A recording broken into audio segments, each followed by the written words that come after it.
بسم اللہ الرحمن الرحیم۔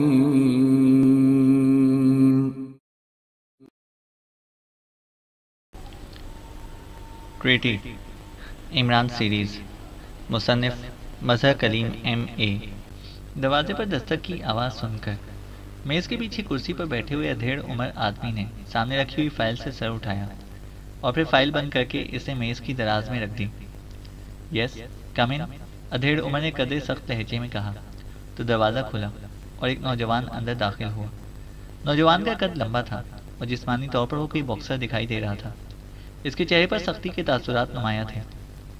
باس، آپ نے یاد کیا تھا؟ نوجوان نے کہا۔ ہاں بیٹھو ڈک، تم سے ایک ضروری کام ہے، باس نے کہا تو نوجوان ڈک سر ہلاتا ہوا میز کی دوسری طرف رکھی ہوئی کرسی پر بیٹھ گیا۔ تم کبھی پاکیشیا گئے ہو؟ باس نے پوچھا۔ نو سر، ڈک نے مختصر سا جواب دیا۔ لیکن اب تمہیں پاکیشیا جانا ہے، باس نے کہا۔ یس سر، آپ حکم دیں گے تو ضرور جاؤں گا، ڈک نے جواب دیا۔ ہاں تمہیں وہاں پر جانا ہے، میں تمہیں مختصر طور پر بتا دیتا ہوں، تفصیل تمہیں فائل میں مل جائے گی۔ اقوام متحدہ کی ایک کمیٹی ہے جسے ٹریٹی کمیٹی کہا جاتا ہے۔ ٹریٹی کمیٹی اقوام متحدہ کے ممبر ملکوں کے درمیان ہونے والے انتہائی اہم معاہدہ جات کی منظوری دیتی ہے۔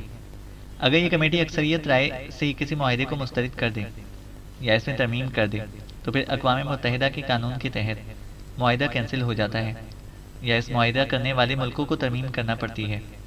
دوسرے لفظوں میں اقوام متحدہ کی درپردہ اصل قوت ہی ٹریٹی کمیٹی ہوتی ہے۔ طویل عرصے سے ایکریمیا اس کمیٹی کا صدر بنتا چلا آ رہا ہے۔ کمیٹی کی اصل قوت بھی صدر کے ہاتھ میں ہوتی ہے، باقی ممبرز تو بس رسمی طور پر ہی کام کرتے ہیں۔ کمیٹی کے خفیہ انتخابات ہر 5 سال بعد ہوتے ہیں، جبکہ سپر پاورز اس کمیٹی کے مستقل ممبرز ہوتے ہیں، جن میں ایکریمیا بھی شامل ہے۔ ہر بار ایکریمیا کا نمائندہ بلا مقابلہ صدر منتخب ہو جاتا ہے۔ اس طرح ایکریمیا کو پوری دنیا کے ملکوں کے درمیان ہونے والے تمام اہم معاہدوں کا نہ صرف باقاعدگی سے علم ہو جاتا ہے، بلکہ وہ اس کمیٹی کے صدر کے ذریعے ان میں اپنی مرضی کی ترامیم بھی کرا دیتا ہے۔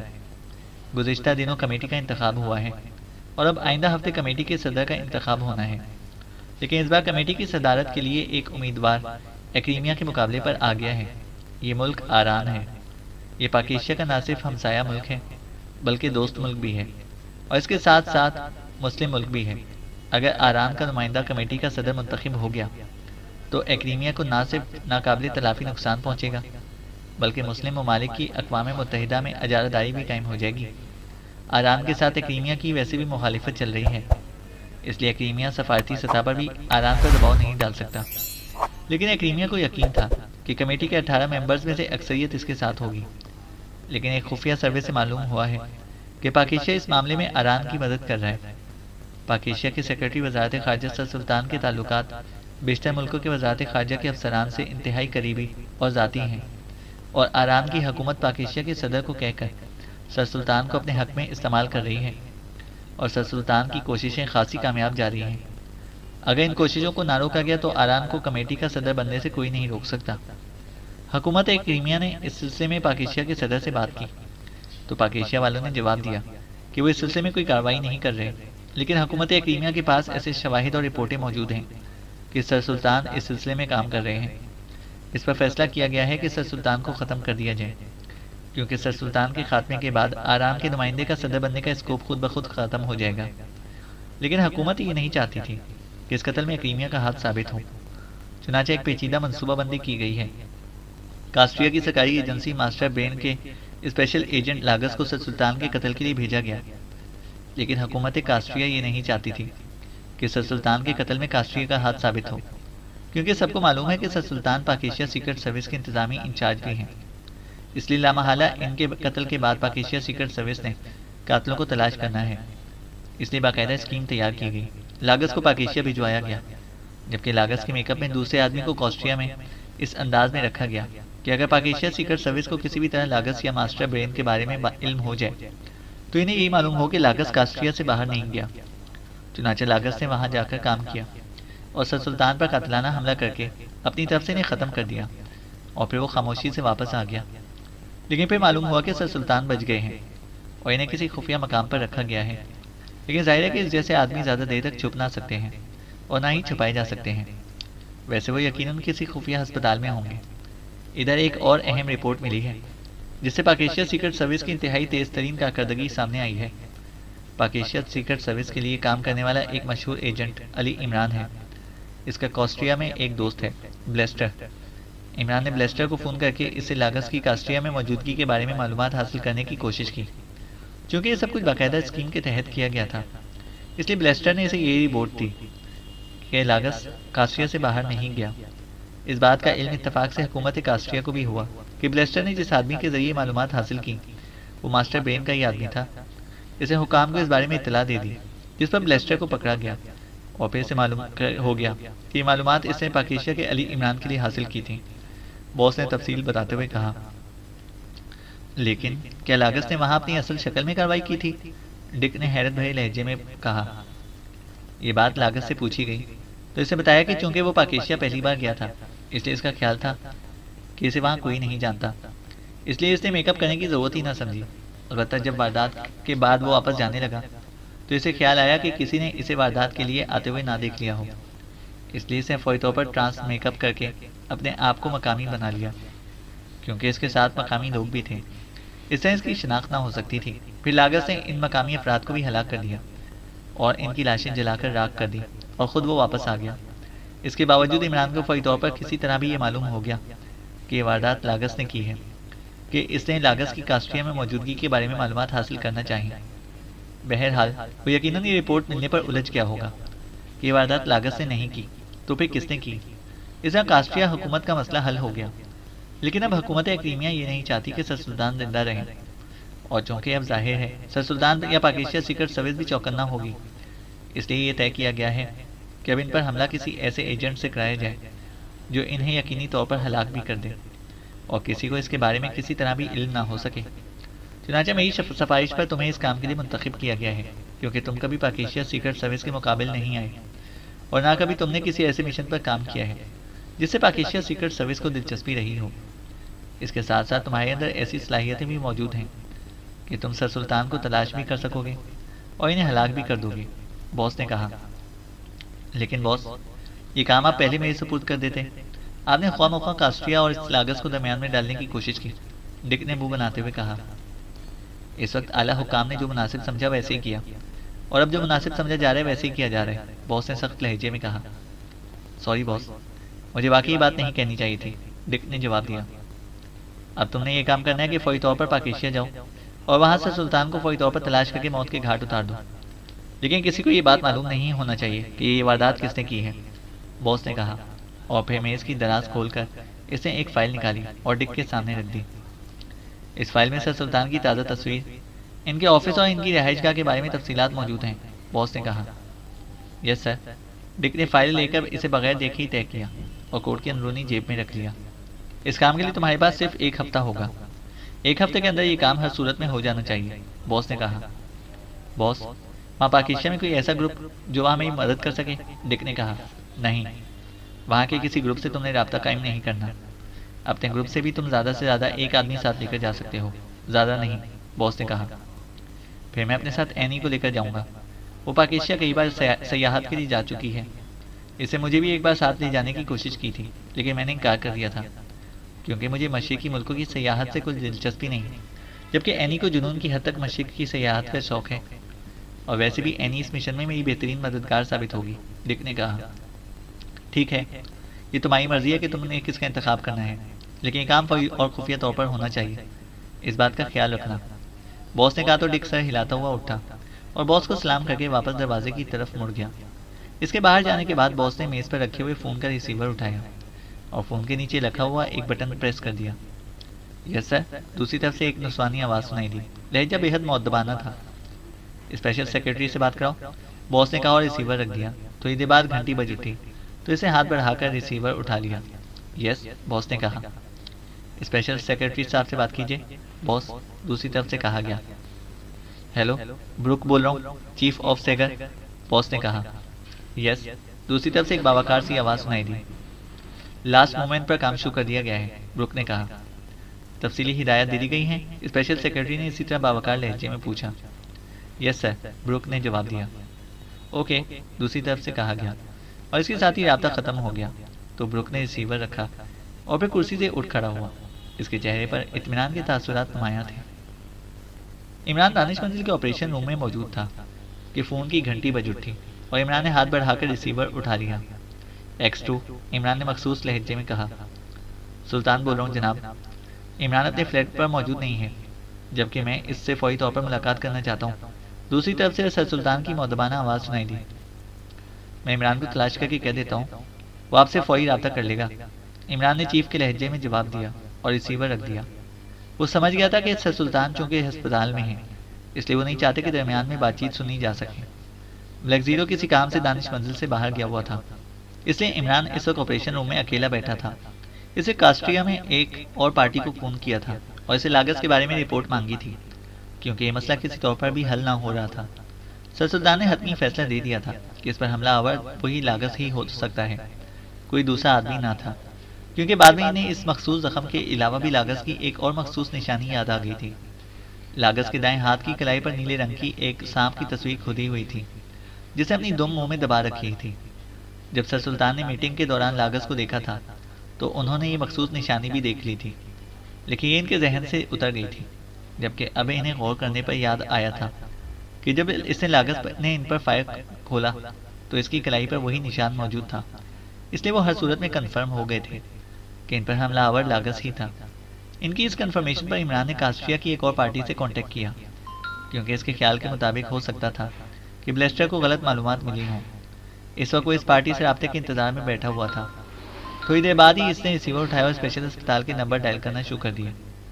نمبر ڈائل کرنے کے بعد اس نے سر سلطان کی ایکسٹینشن کا خصوصی نمبر ڈائل کر دیا تاکہ سر سلطان سے براہ راست بات کی جا سکے۔ یس، رابطہ قائم ہوتے ہی سر سلطان کی آواز سنائی دی۔ علی عمران بول رہا ہوں، آپ کی طبیعت کیسی ہے؟ عمران نے مسکراتے ہوئے کہا۔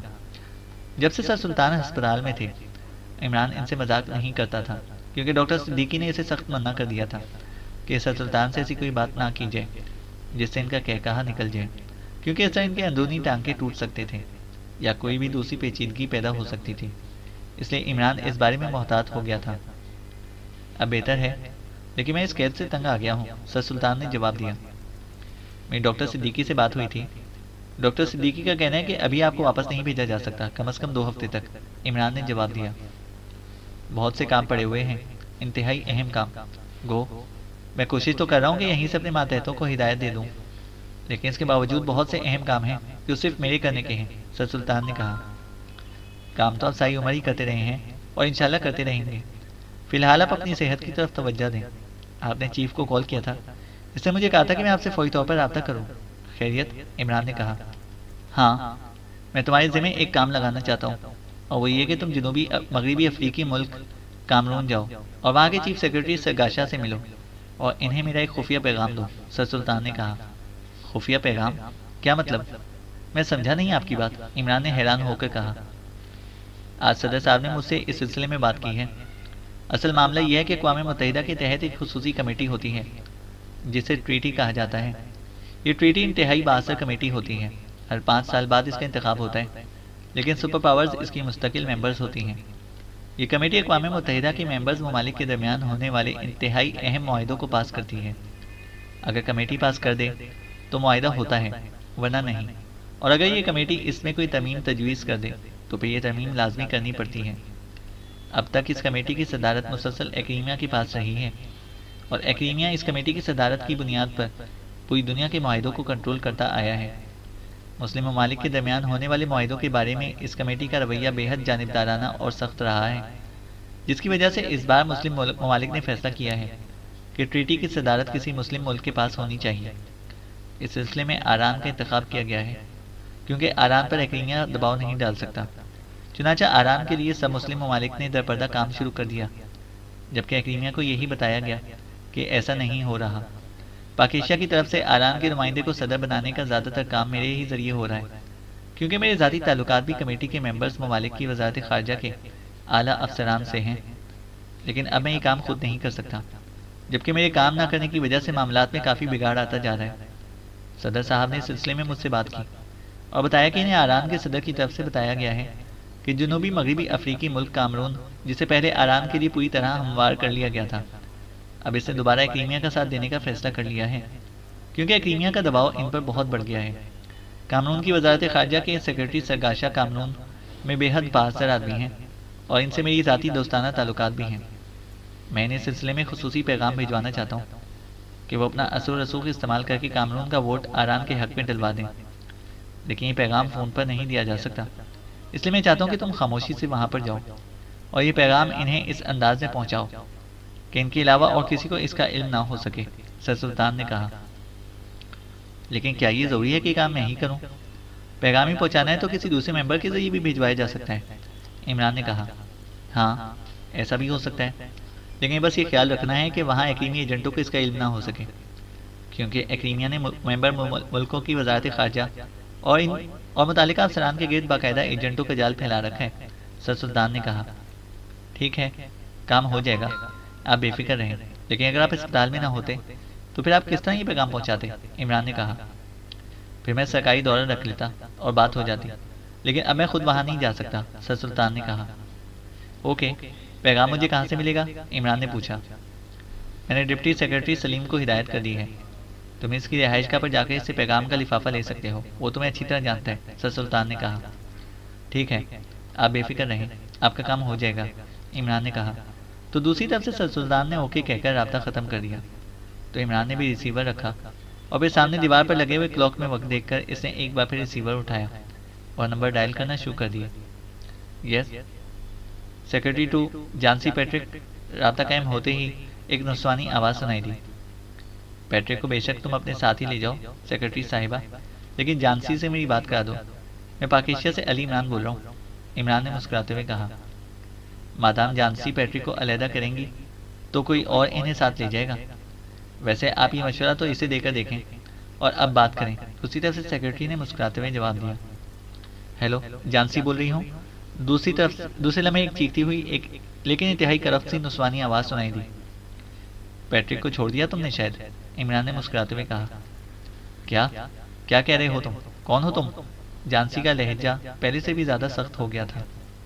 علی عمران فرام پاکیشیا، عمران نے مسکراتے ہوئے کہا۔ اوہ، تو یہ تم ہو؟ کیوں؟ کیا مجھ سے شادی کا ارادہ ہے؟ اگر ایسی بات ہے تو صاف صاف بتا دو، جانسی نے بڑے بے تکلفانہ لہجے میں کہا۔ تم سے شادی کرنے کی ہمت صرف پیٹرک میں ہی تھی، اس لیے پیٹرک اس وقت کاسٹریا کی خواتین کا آئیڈیل شوہر بن چکا ہے۔ فرمائش کاسٹریا کی خواتین کی طرف سے ہے کہ تم اگر پیٹرک کو چھوڑ دو تو وہ اس سے شادی کر سکیں۔ اب جبکہ تم نے صرف اپنا نام لیا ہے اور پیٹرک کا نام ساتھ میں نہ لیا تو میں سمجھا کہ تم نے اسے چھوڑ دیا ہے، عمران نے جواب دیا، تو دوسری طرف سے جانسی اس طرح کرخت لہجے میں کھلکھلا کر ہنس پڑی، اس کا شاید لہجہ ہی ایسا تھا۔ ویسے بات تمہاری ٹھیک ہے، بیچارہ پیٹرک اب وہ آخر پچھتا رہا ہوگا، لیکن اب کیا ہو سکتا ہے؟